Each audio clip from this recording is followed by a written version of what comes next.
येते आणि किती वर्षापासून आता खाताय? भरपूर वर्ष झाली. आम्हाला मुलं व्हायच्या अगोदरपासून आम्ही इकडे येतो. आता म्हणजे साधारण 5-6 वर्षाची 5-6 वर्षापासून. 5-6 वर्ष झाली. कशी वाटते इकडची टेस्ट नाही, तुम्हाला? सर्व व्यवस्थित साफ आणि स्वच्छ असतं, नेहमी फ्रेश असतं, म्हणजे ताजं असतं. रोजचं रोज त्यांचं सगळं व्यवस्थित देतात ते. आणि टेस्टमध्ये कधी काही कमी नसते. 5-6 वर्ष कंटिन्यू खातो आम्ही, पण कधी काही कमी नसतो अजिबात. थँक्यू ताई. आता खूप वर्ष झाली आम्ही तरी पण 5 ते 6 वर्ष झाली इकडे पाणीपुरी दहीपुरी खातोय. अच्छा, 6 वर्षापासून. कशी तुम्हाला टेस्ट वाटते इकडची? टेस्ट खूप सुंदर आहे. आणि कसं आम्ही पहिल्यापासून इथे खात आलेलो आहे, हां त्यात आम्हाला इथे टेस्ट सुंदर लागली, त्यापासून आम्ही इथंच येतोय. आणि याच गाडी स्टॉलवर आम्ही दहीपुरी पाणीपुरी खातोय. आणि या दोस्ती एरियातली लोक हां. सर्व इथे येऊन पाणीपुरी दहीपुरी खात असतात. मित्रांनो नमस्कार.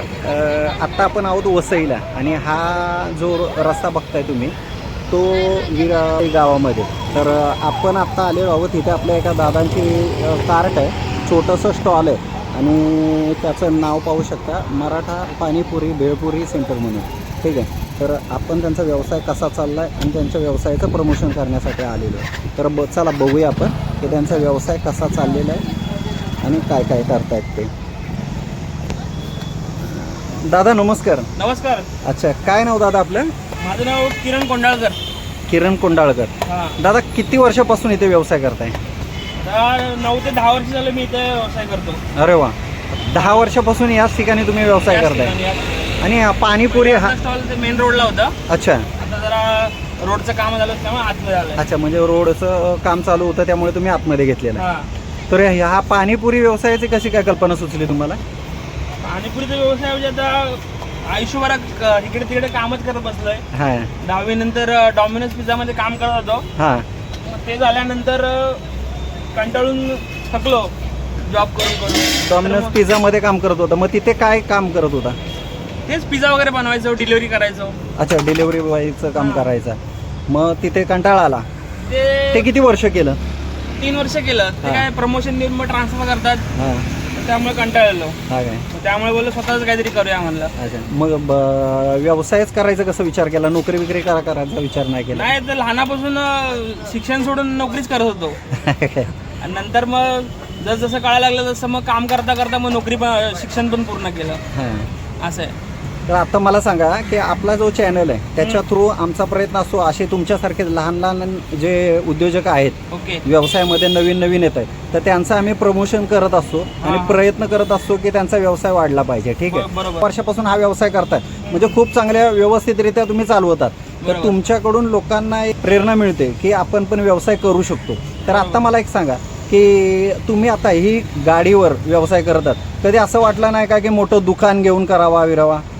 नाही वाटतं, पण आता चालू आहे आपलं सध्या. हां. आपलं तर 10 वर्षामध्ये इथलं दुकान, परत मग वर्त कॉलेज स्टेशन तिथं पण दुकान आहे आपलं, ते पण चालू करतोय. अच्छा, तिकडे पण चालू आहे चालूच तुमचं? आहे. हां. म्हणजे तुम्ही आता व्यवसायामध्ये आल्यानंतर एका गाडीपासून त्या दुकानापर्यंतचा प्रवास तुम्ही केलाय. बरोबर. हां. बरोबर. आता तिकडे मग कोण सांभाळतो दुसरं दुकान? तिकडे मोठा भाऊ आहे, आई हां आहे, काय? एक माणूस कामाला आहे. हा ना. असं आणि झालंय.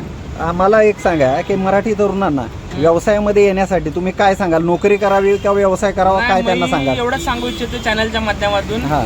की नोकरीपेक्षा तुम्ही व्यवसायच केलेला परवडेल. आहे ना. कारण की तुम्ही जेवढे नोकरीत कमवाल, जेवढे वर्षभरात नोकरीत कमवाल, तेवढं कमीत कमी वाटतं 5 महिन्यामध्ये तुम्ही व्यवसायात कमवू शकता. होय ना. एवढंच आहे.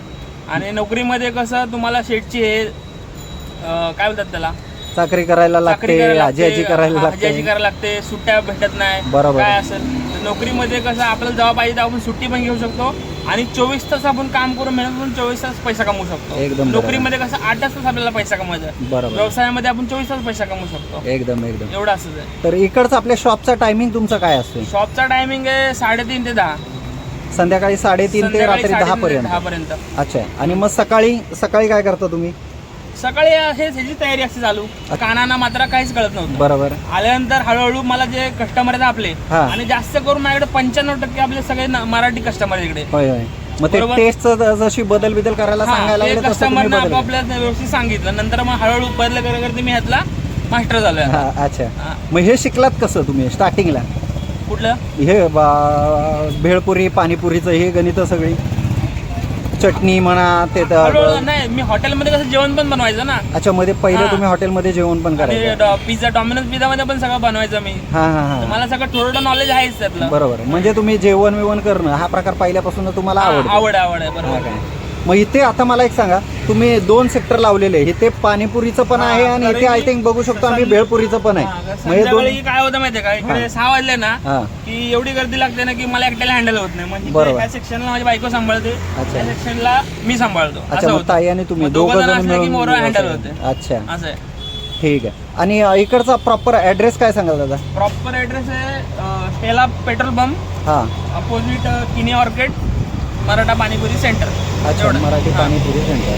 अच्छा, तर- वसईमध्ये कुठे पण तुम्ही बोला ना मराठा पाणीपुरी, ते इथं आणून बरोबर सोडणार तुम्हाला. हो का? 10 हा. नाही, नक्कीच 10 एवढं आपलं नाव वर्षापासून आहे. तुम्ही व्यवसाय करताना आहे. मी आत्ता पाहिलं ॲक्च्युली. मित्रांनो, ॲक्च्युली आत्ता मी 10 मिनिटापूर्वी आलेलो, तेव्हा पण दादाकडे खूप गर्दी होती. त्यांची गर्दी पूर्ण गेल्यानंतर ॲक्च्युली कसं आहे, प्रयत्न आपला नक्कीच आहे की आपले व्यावसायिक आहेत ते मोठे झाले पाहिजे, पण कुठेतरी त्यांच्या व्यवसायामध्ये व्यवसाय करताना त्यांना अडचण पण नाही आली पाहिजे.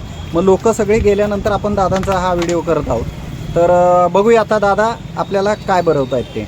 तर दादा काय आज आम्हाला खिलवाल? काय तुम्ही पाणीपुरी खा, शेवपुरी खा, दहीपुरी खा. हां, तर पाणीपुरी द्या. हा, दे. आपण मराठी पाणीपुरी पहिल्यांदाच बघतोय की मराठी पाणीपुरी आपलं वाला सगळं पण आहे. घरगुतीच 10 आहे. वर्षापासून आता व्यवसाय तुम्ही करतोय. कुठल्याही म्हणलं असं नाव नाही ठेवत मी. आता तुम्ही भैया आहेत, भैया म्हणून त्यांचं नाव ठरलंय. भैया परप्रांतीकडे हे धंदा करतात. बरोबर. त्यांचं अवतार, हां, परत देण्याची पद्धत बघा. आपल्यामध्ये ह्याच्यामध्ये तिखट पाण्यामध्ये चमच्याने आपण असा हात बुचकळत नाही. बरोबर, रगड्यामध्ये आपण हात बुचकळत नाही. गोड बरोबर. चटणीमध्ये सगळ्यांसाठी वेगवेगळे चमचे ठेवलेले आहेत. बरोबर, बरोबर, एकदम त्यासाठी एकदम. मी आमचे वेगळाच माणूस असतो, एकदम. गर्दी नाव म्हणून. नक्कीच नक्कीच. तर मित्रांनो, बघू शकता दादांनी सांगितलंय की बाबा 10 वर्षापासून ते व्यवसाय करतायत. तर त्यांच्या यशाचा फंडा हाच आहे की साफसुथरेपणा. परप्रांतीय लोक ते सांगतायत की परप्रांतीय लोक ज्या पद्धतीने व्यवसाय करतात की घाणेरडापणा, त्यांचा अवतार एक घाणेरडा असतोच असतो. आणि त्याच्यानंतर प्रत्येक गोष्टीमध्ये म्हणजे तुम्ही रगडा म्हणा, त्या चटण्या म्हणा, त्याच्यामध्ये प्रत्येकामध्ये ते हात घालत असतात. ठीक आहे, तर हा प्रकार नाही आहे, साफसुथरेपणा. आणि आत्ता जे लोक खात होते ना, त्यांचा पण मी रिव्ह्यू घेतला, तेव्हा पण मला जाणवलं की लोकांचं बोलणं तेच आहे की दादांचा साफसुथरेपणा खूप असतो. घरच्यासारखे सगळ्यांबरोबर बोलण्याचे संबंध आहेत. तर एकच सर्वांना सांगेल की व्यवसाय जर वाढवायचा असेल तर पुन्हा एकदा सांगेल की व्यवसायाबरोबर आपल्या व्यवसायामध्ये नीटनेटकेपणा, साफसुथरेपणा आणि शांत डोकं ठेवून गोड बोलणं हा प्रकार तुम्ही ठेवाल तुमच्या व्यवसायामध्ये, तर ह्या दादांसारखंच आपल्या तुमचा पण व्यवसाय सक्सेसफुली तुम्ही चालवू शकाल. तर आत्ता इथे बघू शकता 10 वर्षापासून दादा व्यवसाय करत आहे. तर इकडे आपण एकच गोष्ट म्हणू शकतो की आत्तापर्यंत प्रत्येक ठिकाणी आपण पाणीपुरी खायला जातो तेव्हा ओ भैया पाणीपुरी देना, तर हा प्रकार मोडीत काढत आहे दादा. ओ दादा पाणीपुरी देना, हा, बरोबर. हेच वाक्य आता ना नेहमी आपल्या तोंडात आलं पाहिजे आणि आपल्या लोकांना सगळ्यांना हेच बोलायला पुढे यायला पाहिजे. आणि हेच बोलायला लावण्यासाठी आपल्या चॅनलचा नक्कीच प्रयत्न असणार आहे. तर दादांचा हात बघा कसा चाललेला असतो. हा 10 वर्षाचा एक्सपिरियन्स असतो.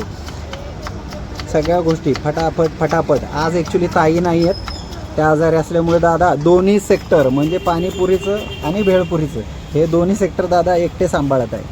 ठीक आहे, तर आत्ता बघूया दादा काय आपल्याला खिलवत आहेत ते आणि कसे बनवत आहेत ते. तर दादाने पाणीपुरी चालू केलेली आहे.